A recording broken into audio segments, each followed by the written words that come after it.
Thank you, Mr. Chairman. Please, no crosstalk, please. Please, no crosstalk. Anyone, sir, your time is... Thank you, Mr. Chairman.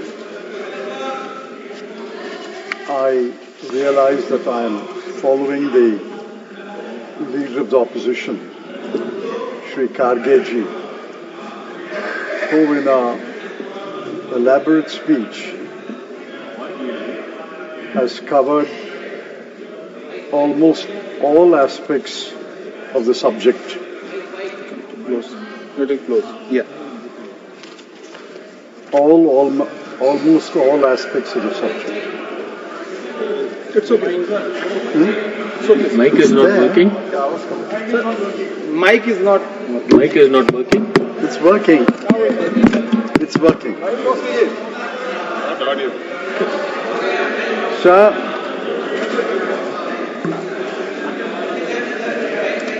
I'm glad The mic is on.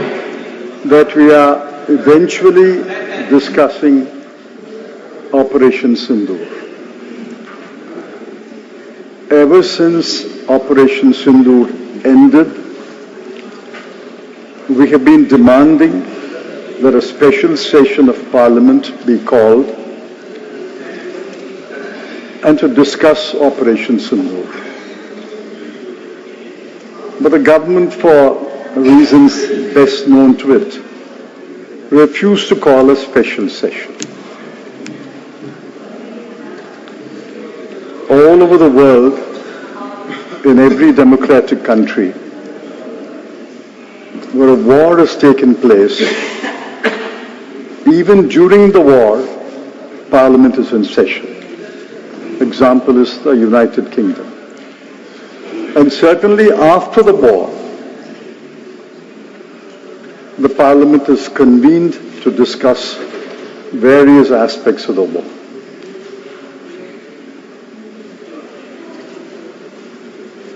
If the subject is India's strong, successful and decisive Operation Sindoor in response to a terrorist attack in Pahalgam, there can be no quarrel with that subject. The subject is really the aftermath of Operation Sindoor, the consequences of Operation Sindoor. On the subject itself, if you ask me, was Operation Sindoor strong? I would say yes. Was Operation Sindoor successful? I would say yes. If you ask me, was Operation Sindoor decisive? I can only say time will tell. Whether Operation Sindoor was decisive, only time will tell. I'm reminded of a decisive war. On December 16, 1971, there was a historic victory. General Niazi surrendered to General Jagjit Singh Arora along with 93,000 soldiers. It was the largest surrender of prisoners of war after World War II. That was a decisive victory. On the contrary, Operation Sindoor ended with a ceasefire. The India-Pakistan war over Bangladesh ended with a surrender of the Pakistani forces in favor of India. Operation Sindoor ended with a ceasefire. I think the people of India know the difference between surrender and a ceasefire. The government claimed, and we accepted, India has destroyed terrorist infrastructure in Pakistan in 9 places. We accept it. India had severely damaged 11 military air bases. We accept it. But why did India agree to a ceasefire? That is the question. The consequences of Operation Sindoor, the aftermath of Operation Sindoor is the question. Please remember that the Congress Working Committee was called after the Pahalgam attack, and we extended unconditional full support to the government. So did the India bloc parties.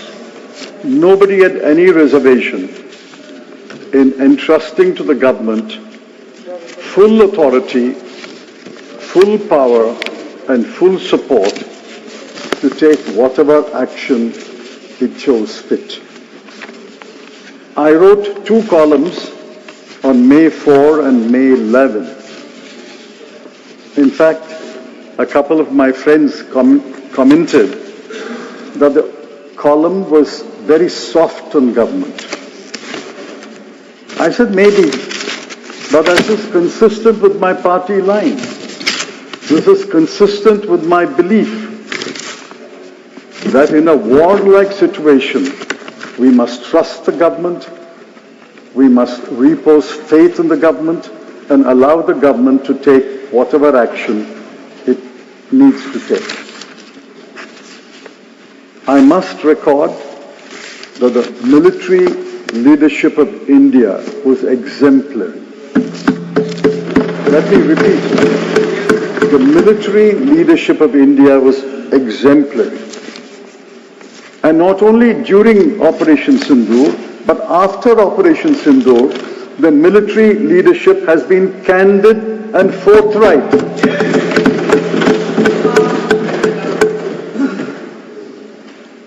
The Chief of Defence Staff admitted tactical mistakes. He also said after the tactical mistakes, they paused and the military leaders got together and re-strategized.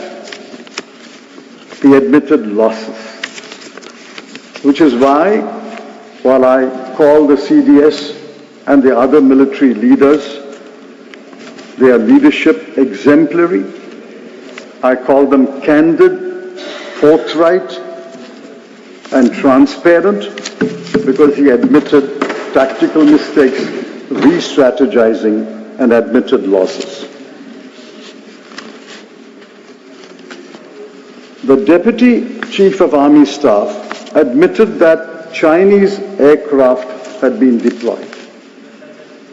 He also admitted that Chinese missiles had been deployed. He also admitted that drones, and we gather it's from Turkey, were deployed. If true, and I see no reason to disbelieve the Chief of Defence Staff and the Deputy Chief of Army Staff, if true, if Chinese aircraft J-10 and Chinese missiles PL-15 were deployed by Pakistan, the only conclusion is China was testing its military hardware in the India-Pakistan conflict. The Congress Working Committee, which met later, pointed out there was an intelligence and security failure. But government has so far not acknowledged the security failure and the intelligence failure. Please remember, I think Milind and Praful mentioned the Mumbai terror attack. I took over as Home Minister the day after the Mumbai terror attack was ended on December 1. Within a few days, I flew to Bombay. I think Milind was with me. Flew to Bombay, and in the first press conference, I said, I admit security failure, intelligence failure, and I regret the failure. Why can't the government say that?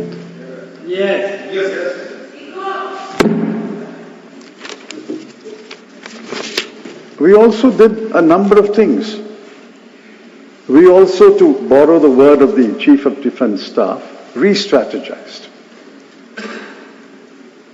Within a month, 30 days, I asked the Cabinet to approve the National Investigation Agency Act. It was passed in that session and notified on 31st December 2018. The first two Director Generals of NIA were outstanding officers, one from Kerala cadre and one from Rajasthan cadre. We also amended the Unlawful Activities Prevention Act. We set up the NADGRID. We quickened the implementation of the CCTNS. And all this was done in 30 days. In fact, I may take you into confidence. I thought I had done my job and I should leave the Home Ministry. I was moved much against my wishes. But we did this in 30 days. We took confidence, we took the Parliament into confidence and did all these things. Now, where is that re-strategy? Where is the taking the Parliament into confidence? We heard the ministers. They were singing the praises of Operation Sindoor, for which I have no objection. But what about the aftermath of Operation Sindoor, the consequences of Operation Sindoor? We are in the same advanced stage of wisdom as when this debate began in the Lok Sabha yesterday. While I congratulated the military leadership as exemplary, I know what everybody will know what I'm intending to say. The political leadership has been thoroughly disappointing. The Defence Minister made a spirited statement yesterday in the Lok Sabha. Today he was his usual subdued, moderate self. The Foreign Minister made an articulate reply in the Lok Sabha. Today is not yet spoken. But I hope when the Foreign Minister speaks, because the Defence Minister has already spoken, they will copy or emulate the candor of the military leadership, admit the mistakes, and tell us what they are doing to re-strategize. So please understand, it's no longer preparing for a one-front war or a two-front war. Pakistan and China are no longer different fronts. It's a fused front. The pilots were Pakistanis, the aircraft were Chinese.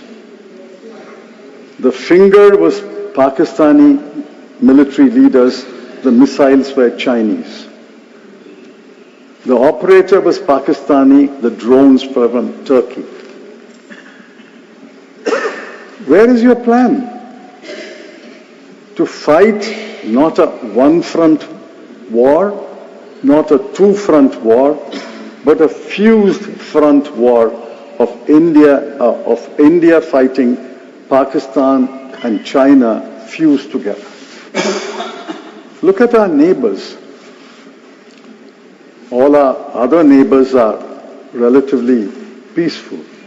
But on the northern and western and eastern border, we have India and China, and if they are fused in one front, that runs about 8,000 kilometers of border. Where is the thinking?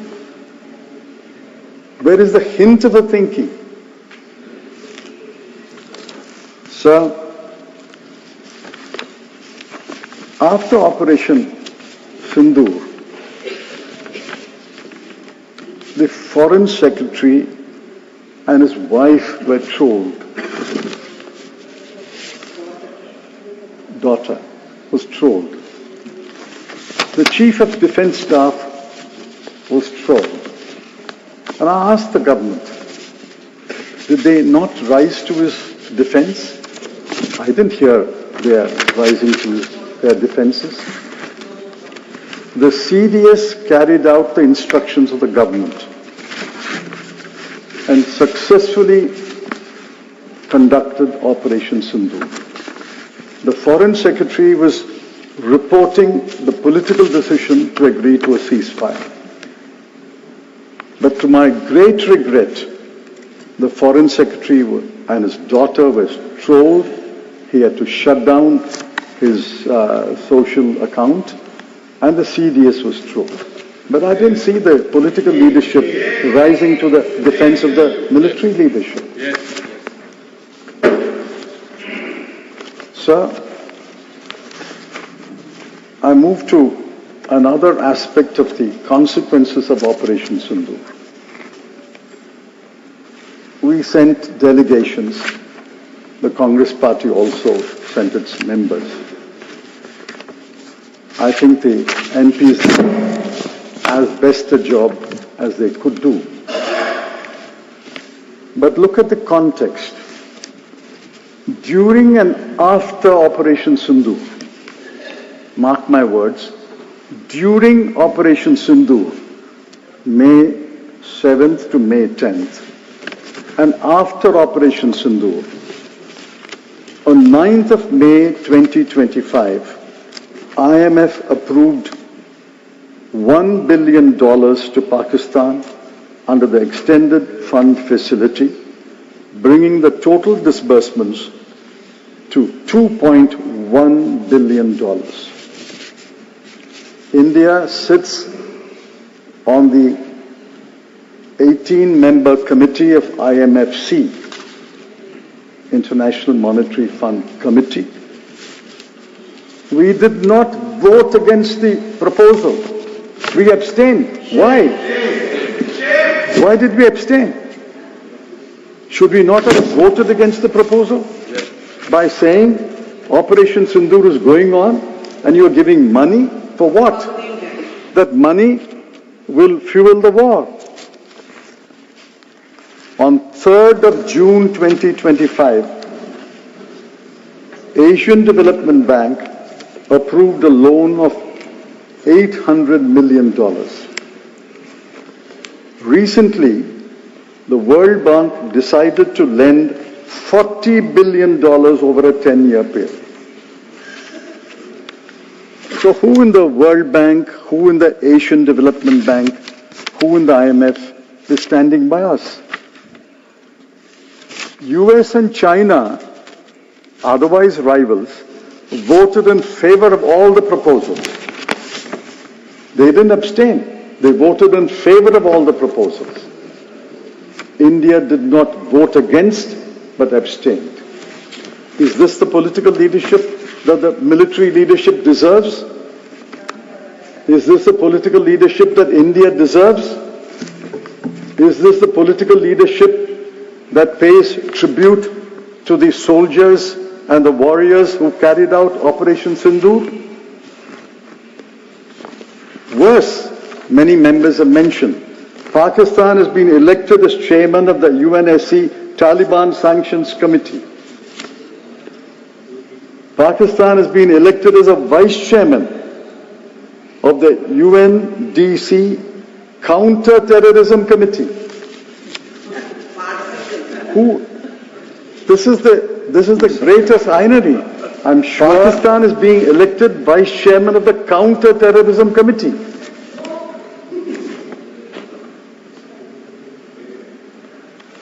China's Foreign Minister Wang Yi, my Honorable Foreign Minister's good friend, he meets him often. China's Foreign Minister Wang Yi praised Pakistan's resolute action on terrorism and supported Pakistan. Our Foreign Minister, after he made the statement, met Mr. Wang Yi. He also had an audience with President Xi. Now, will he please tell us, what did he tell Mr. Wang Yi and what did he tell President Xi? We'll come to President Trump later. But this is Mr. Wang Yi and Mr.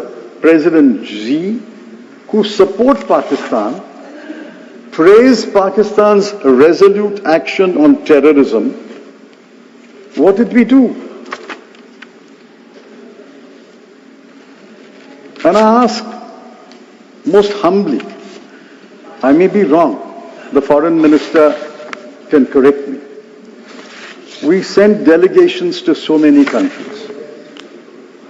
Why did we not send to our immediate neighbors?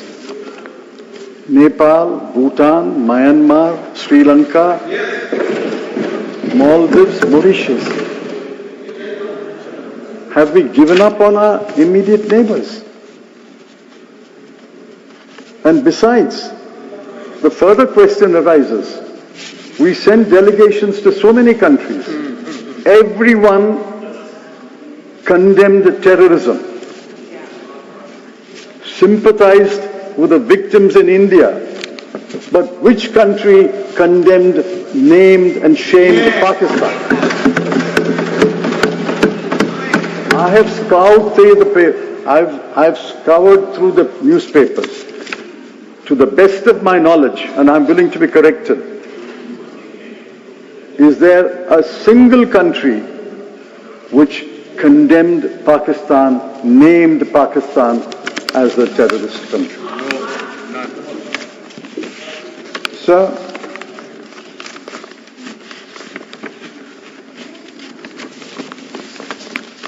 terrorism has not been wiped out in this country. I have been Home Minister. I was bloodied in the, I had my baptism immediately after a terror attack. There are foreign terrorists infiltrated by Pakistan. There's no question about that. I accept it. I know it. I may not be as intelligent, but I'm not stupid. Pakistan infiltrates foreign terrorists. But please remember, there are also India-based terrorists, homegrown terrorists. They work together most of the time, they work separately. For example, Milind mentioned 3 attacks. The 2006 Mumbai attack was by home-based terrorists. 2008 Mumbai attack was Pakistan infiltrated terrorists. 2011 terror attack was again home-based terrorists. So terrorism does not divide by the border. There are infiltrated terrorists, there are home-based terrorists. Most of the time they work together. If you claim that the terrorist ecosystem has been demolished, that's wrong. At the all-party meeting on 24th April 2025, the Home Ministry disclosed that between June 2014 and May 2024, that is the entire period of NDA government, before and after I'll come to, there were 1,643 terrorist incidents, 1,925 infiltration attempts, 726 successful infiltrations, and 576 security personnel were killed. I can have the data for the previous government of UPA 1 and UPA 2, for the previous government of Shri Vajpayee ji, and the NDA government. So let's accept the fact that terror ecosystem has not been demolished. It will be difficult to demolish, but we can demolish. Now let me get back to the ceasefire and I'll conclude. Kindly remember, President Donald Trump will not vanish until January 2029. That's our misfortune or fortune. Until January 2029, President Trump will be there. And he has only said it 29th time. And as the LOP said, before he finishes, when we read our newspapers tomorrow, he may have said it the 30th time. 1 minute. And he will say it several times. He is claiming to have stopped 6 wars. Cambodia, Thailand, Slovenia, Kosovo, Rwanda, Congo, and India and Pakistan. We are bristling now. But what did the Prime Minister say 5 years ago? Ab ki baar Trump Sarkar. I'm sure the Prime Minister deeply regrets he ever said ab ki baar Trump Sarkar. Now the sequence of events between May 7 and May 10 has been described. I want to ask one question. On May 10 at 3:30 p.m., the DGMOs of the 2 countries spoke on telephone. They could not have spoken without pre-instructions. There would be instructions from the government to the DGMO India. There would be instructions from government of Pakistan to DGMO Pakistan. They could not have spoken without instructions. They could not have agreed without instruction. And after agreement, they could not have not reported to their respective governments. Where is the record? The record will tell us. At 5:25 p.m., and I've asked this question several times, 3:35 the DGMO spoke. 5:25, before any Indian minister, before any Indian official announced the ceasefire, President Trump said, I am pleased to announce that India and Pakistan have agreed to a ceasefire. A few minutes later, Secretary Marco Rubio said, India and Pakistan have agreed to a ceasefire and will meet at a neutral site. At 6:05 p.m., Foreign Secretary announced the ceasefire and he was trolled for that. Why has the Prime Minister rebutted Mr. Trump? That's the question. He should have publicly rebutted Mr. Trump. There was not even a note of protest, a written note of protest. And this is part of the government's character in dealing with America. Illegal migrant Indians were deported in handcuffs and leg chains. Not a word of protest. Steep tariffs were imposed on Indian exports and deadlines have been set. Not a word of protest. US voted in favor of the IMF loan to Pakistan. Not a word of protest. Yes. Foreign students, including Indian students, barred from enrolling in Harvard. Not a word of protest. Student visa interviews were suspended. Not a word of protest. President Trump invites General Asim Munir to dinner and called him a phenomenal partner. Not a word of protest. That is how President Trump cannot be rebutted by this government. Because they don't protest against Mr. Trump. Maybe they hope there will be an ab ki baar, another Trump Sarkar. Fortunately, the Constitution of the United States doesn't permit another Trump Sarkar. So I finally appeal to the government, like the military leadership showed exemplary leadership and was candid and forthright. Please, from today onwards, show exemplary leadership, be candid and forthright, and take the country into the next speaker